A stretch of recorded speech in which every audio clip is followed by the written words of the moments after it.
నాగేశ్వరి,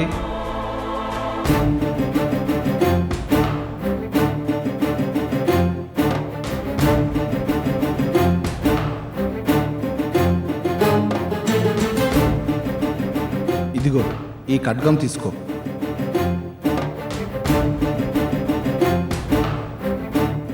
నేనిప్పుడు ఈ ఖడ్గంతో ఏం చేయాలి? దుష్ట సంహారం చేయాలి.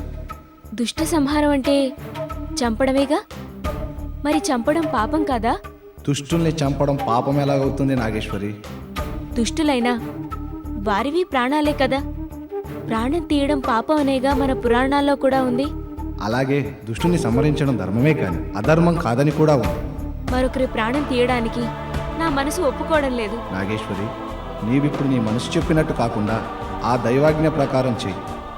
అవును నాగేశ్వరి, నువ్వు ప్రాణం తీయటం అధర్మమని వాదిస్తున్నావు, కానీ ఆ దుష్టుల వల్ల ఎంతమంది మంచివాళ్ల ప్రాణాలు పోయాయో ఒక్కసారి ఆలోచించు.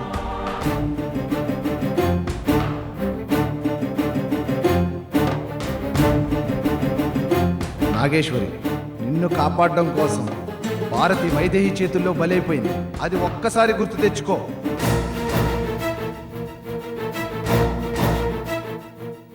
నాగేశ్వరి, ముళ్ళుని ముళ్ళుతోనే తీయాలి.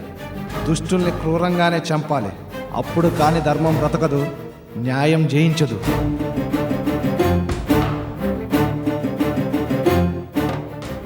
మరో విషయం తెలుసా? నువ్వు ఇప్పటికే ఎన్నోసార్లు ఆ దుర్మార్గుల బారి నుంచి తప్పించుకున్నావు. అది నీకు తెలియదు. ఎందుకంటే నీకు ఆపదొచ్చిన ప్రతిసారి మేము ఎవరో ఒకరు వచ్చి రక్షిస్తూనే ఉన్నాం. ఇక నుంచి నీ రక్షణ బాధ్యత నీదే. మేము ఎవ్వరూ నిన్ను కాపాడడానికి రాము. చెప్పు, ఆ దైవాజ్ఞ ప్రకారం దుష్ట సంహారం చేస్తావా? చేస్తాను.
హలో,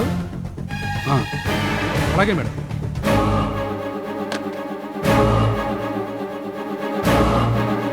బాలు,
దిగు నాగేశ్వరి.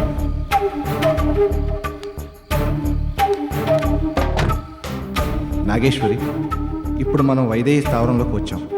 నువ్వు ఇప్పుడు ఈ భవనంలోకి వెళ్ళు. నన్ను ఇక్కడికి ఎందుకు తీసుకొచ్చారు? నేను ఇప్పుడు ఈ భవనంలోకి ఎందుకు వెళ్ళాలి? ఎటువంటి ప్రశ్న వేయకుండా భవనంలోకి వెళ్ళు. అక్కడ నీ మనసు ఏమని ఆజ్ఞాపిస్తుందో అదే చెయ్యి. అది కాదు, నేను ఎలా? ఇంకేం మాట్లాడక నాగేశ్వరి, ఇప్పటికే ఆలస్యమైంది. పద.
ఆగవే.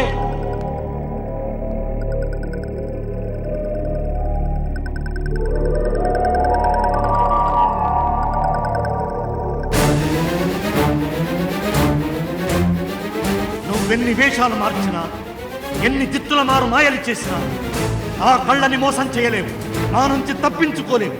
నిన్నిప్పుడే అంతం చేస్తాను చూడు.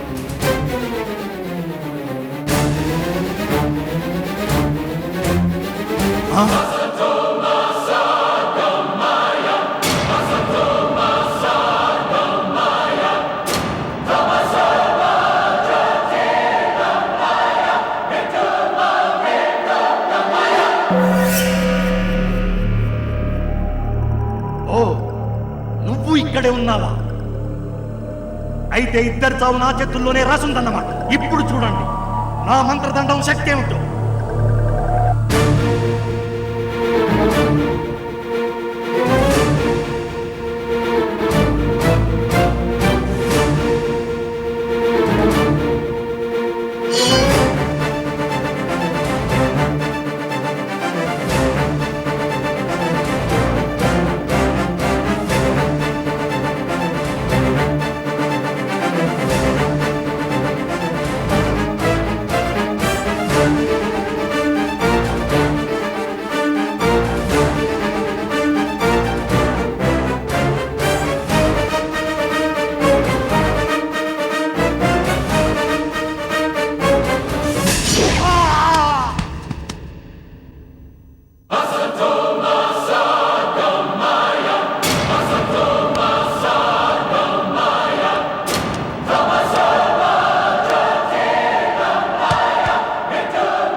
నాగేశ్వరి,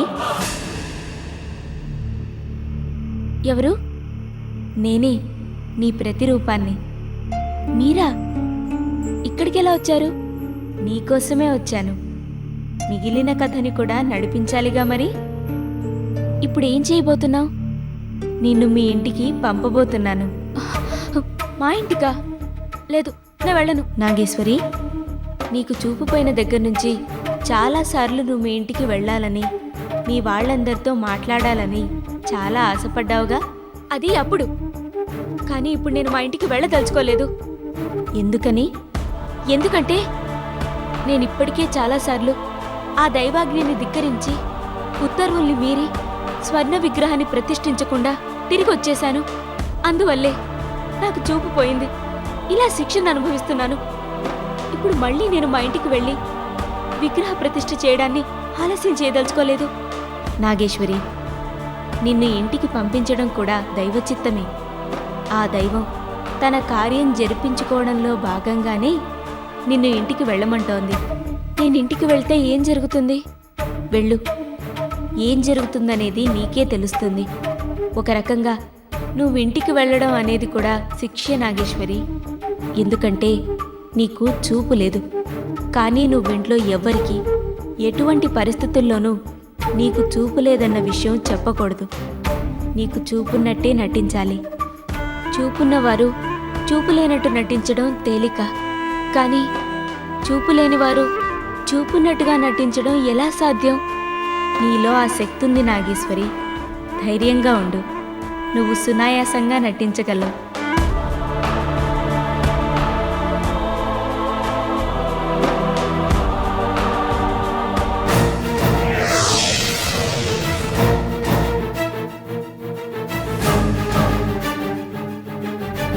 పద.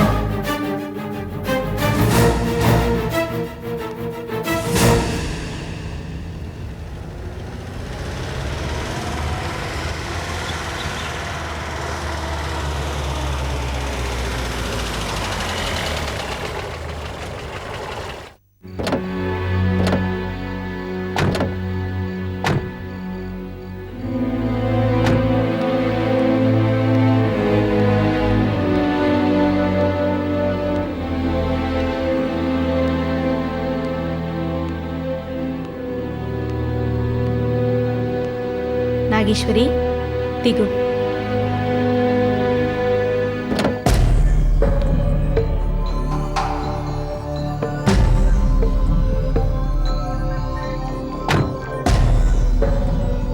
నాగేశ్వరి, చెప్పింది గుర్తుందిగా?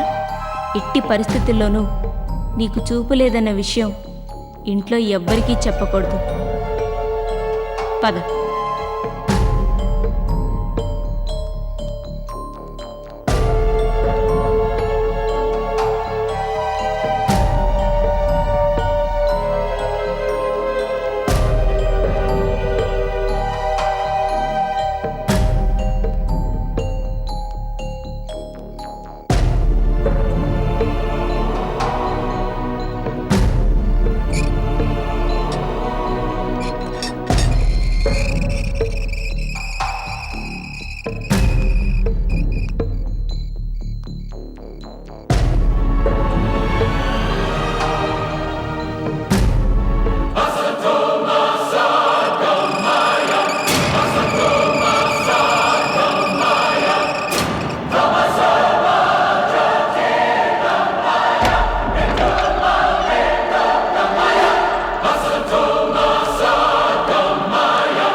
పదండి.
నాగేశ్వరి, గీతక్క, ఎలా ఉన్నావు?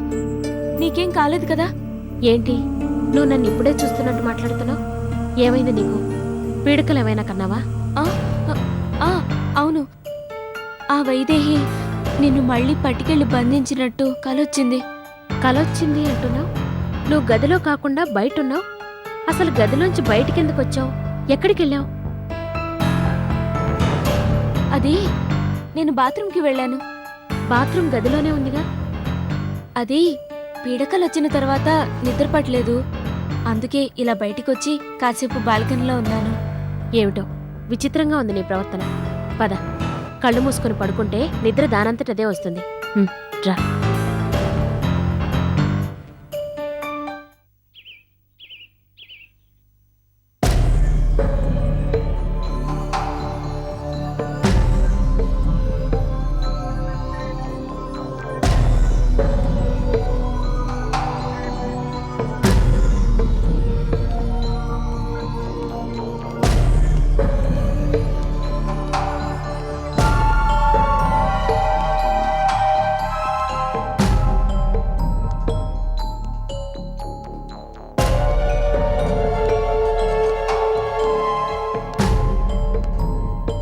అమ్మమ్మ అమ్మమ్మ, కాఫీ స్మెల్ అద్భుతంగా ఉంది. మరేమనుకున్నావు?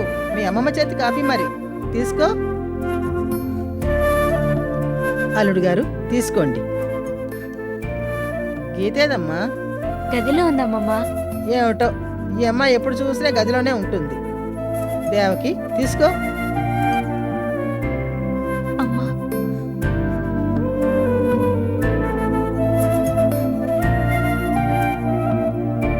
అమ్మా. ఏంటి నాగేశ్వరి? ఇవాళ టిఫిన్ ఏం చేస్తున్నావు? టిఫిను అమ్మమ్మ చేస్తుందమ్మా. అమ్మమ్మ చేసిన కాఫీ తాగుతున్నానుగా. నువ్వు టిఫిన్ చెయ్యమ్మా. నీ చేత్తో చేసిన టిఫిన్ తినాలనుంది. అదేంటి నాగేశ్వరి, నా చేతి వంట తిని కొన్ని నెలలైనట్టుగా మాట్లాడుతున్నావు.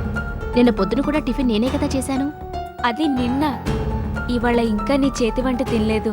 చేసి పెట్టమ్మా ప్లీజ్. అలాగే చేసి పెడతాను. నువ్వు కూర్చుని కాఫీ తాగు.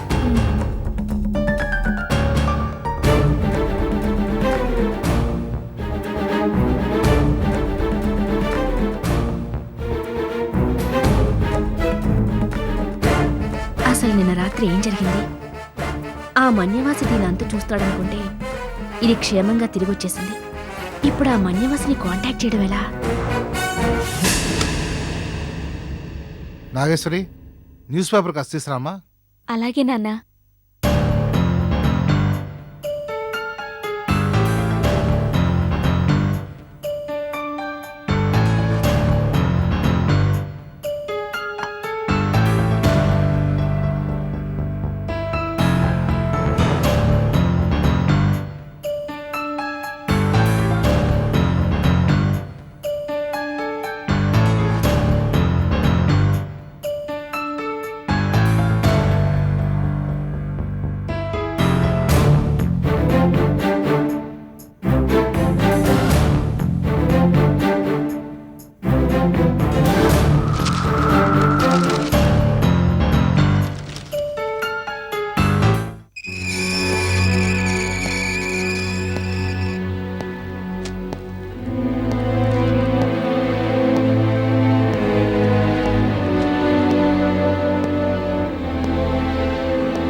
Madam, good morning madam. Good morning. ఎవరు కావాలి? అప్పుడే మర్చిపోయారా? నిన్నే కదండి మీ ఇంటికి వచ్చాను. ఇన్స్పెక్టర్ రమణ. ఓ మీరా? రండి రండి. రండి ఇన్స్పెక్టర్ గారు, కూర్చోండి. Devaki, hello sir. ఇన్స్పెక్టర్ గారు వచ్చారు, కాఫీ పట్టరా? అయ్యో వద్దండి, ఇప్పుడే తాగొచ్చాను. పర్వాలేదు ఇన్స్పెక్టర్ గారు, కాఫీగా ఇంకోటి తాగండి. No thanks. దేవకి, కాఫీ వద్దట రా. నమస్కారం ఇన్స్పెక్టర్ గారు. నమస్కారం అండి. మీకు విషయం చెప్పేద్దామని వచ్చాను. ఏంటండి అది? ఆ మన్యవాసిని ఎవరో రాత్రి దారుణంగా హత్య చేశారు.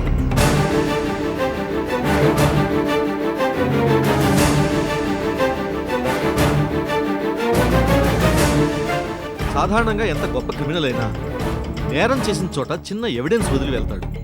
బట్ అతను హత్యకు గురైన హత్యాస్థలంలో ఎలాంటి ఆధారాలు మాకు దొరకలేదు.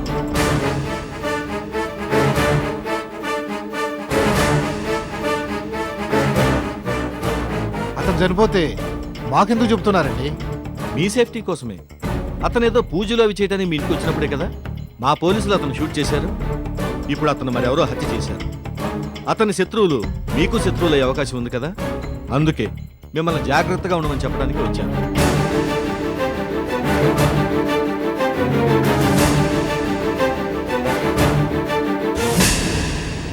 అతనితో మాకు పెద్దగా పరిచయం ఏమీ లేదు ఇన్స్పెక్టర్. అందువల్ల అతని శత్రువులు మాకు శత్రువులు అయ్యే ఛాన్స్ లేదు. Anyway, thank you inspector. ఓకేనండి, నేను బయలుదేరుతాను. వస్తాను సార్. మంచిదండి. వస్తానమ్మా. అలాగే. అమ్మా ఆ పేపర్ ఇలా ఇవ్వు.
అనాథ శవమైనా ఏ శవమైనా నా పని నేను చేస్తా.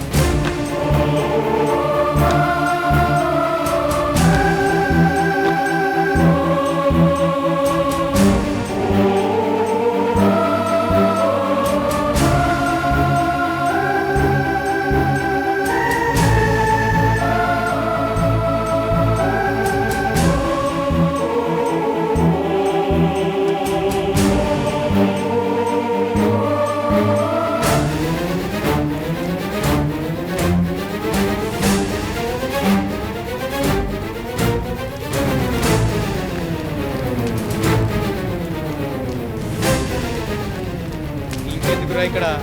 నువ్వు పోదాం పదరా.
రామల్లి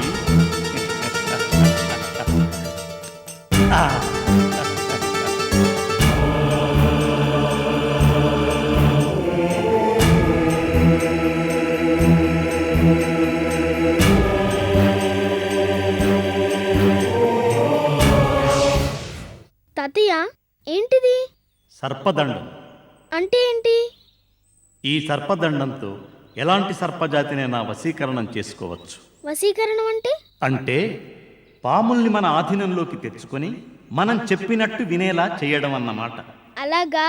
అయితే అది ఎలాగో నాకు నేర్పించు, నేను కూడా వశీకరణం చేస్తాను.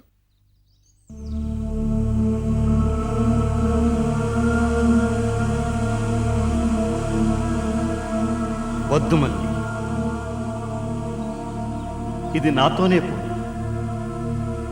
నువ్వు బాగా చదువుకొని మంచి ఉద్యోగం చెయ్యి.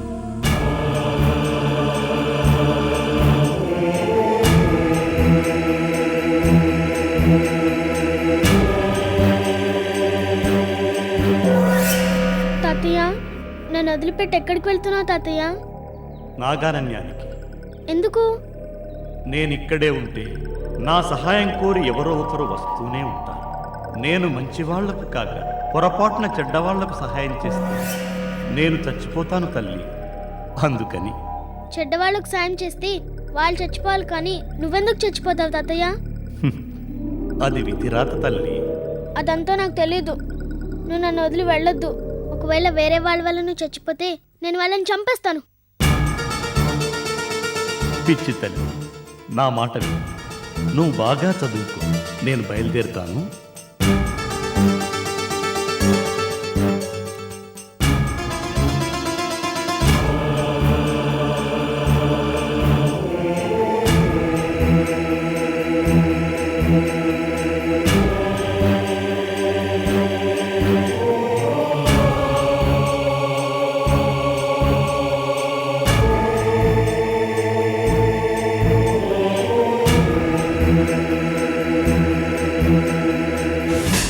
నీ చావుకి కారణమైన ఆ నాగేశ్వరి చావు నా చేతిలోనే తాతయ్య.